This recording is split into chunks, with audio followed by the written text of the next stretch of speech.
different. Just like all the animals all have their unique personalities as well.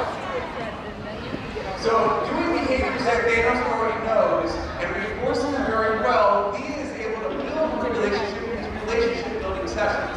Now, when she's reinforcing, right now you see her using food as reinforcement, and we can do that. Food can be very reinforcing to the animals. Food can be very reinforcing to the animals, but as trainers, we need to find the other ways to reinforce them and build relationships. Because food will only go so far. So this is where we can start doing finding things like ice cubes, water hoses, play toys, using back ropes, anything like that.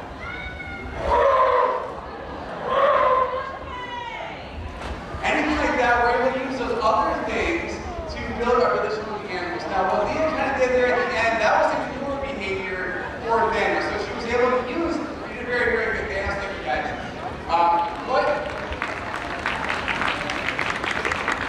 What Leah was able to do at the very end there was she was able to use that session, the momentum of the session, building a relationship building session, and then ask them for something new. What I don't know if you noticed is another trainer, Megan, was out front at the very last behavior where he came out to the class. Megan has a very strong relationship with Daniels and has actually lived with Daniels his entire life.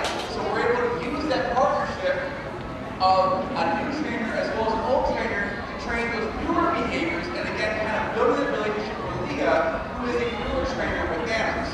So we talked about the relationship building session. We talked a little bit about some newer sessions or whatever. Right now I have Val here at stage, and joining Val is Slowpoke.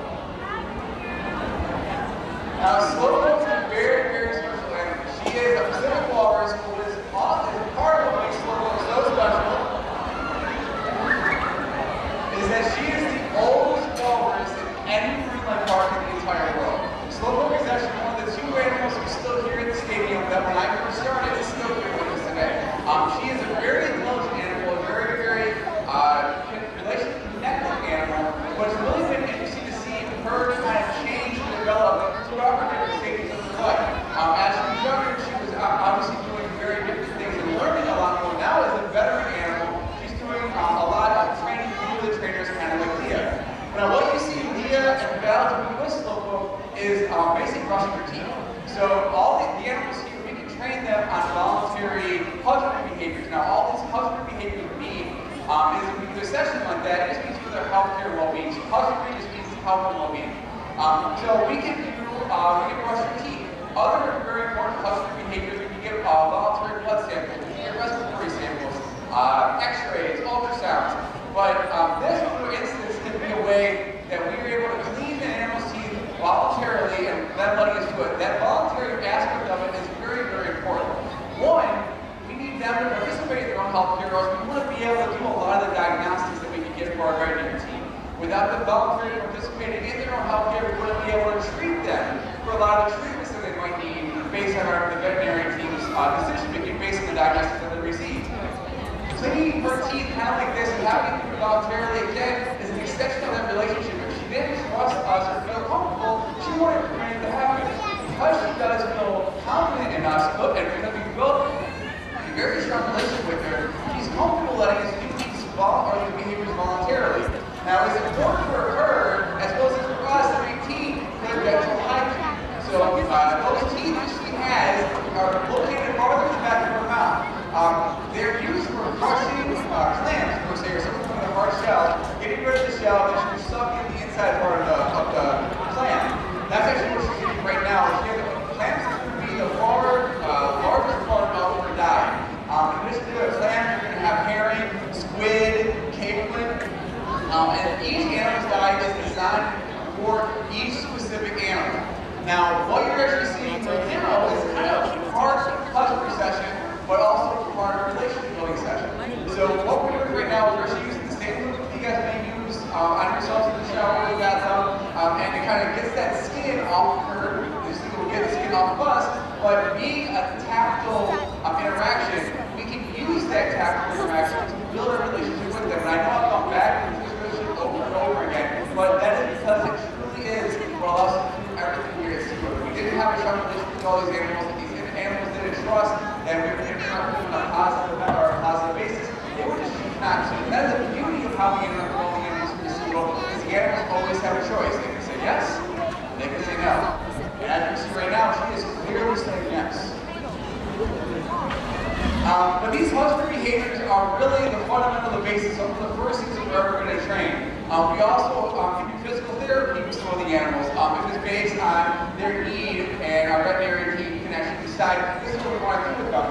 Slow does have a physical therapy regimen that she does every single day. It can get into from stretching to almost like muscle massaging. It can get to swimming different ways. Any of these other ways we're able to interact with them in a 100% basis. But ladies and gentlemen, I want to thank you very much for participating in Inside Look. Slow going to give you guys a very big wave.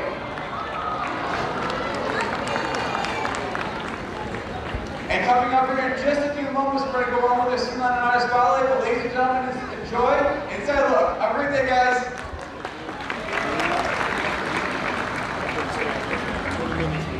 Who's that? Here, you'll just get like more water. Well, one seat back.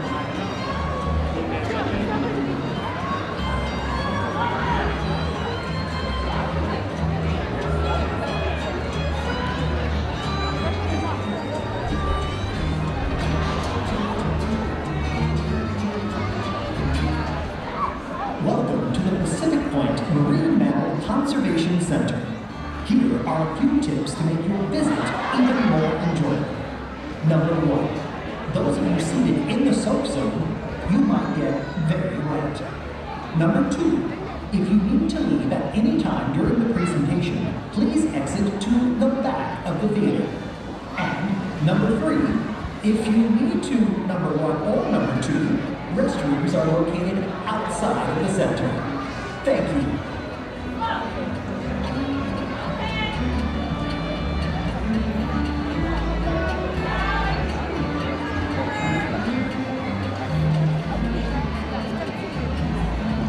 Thank you.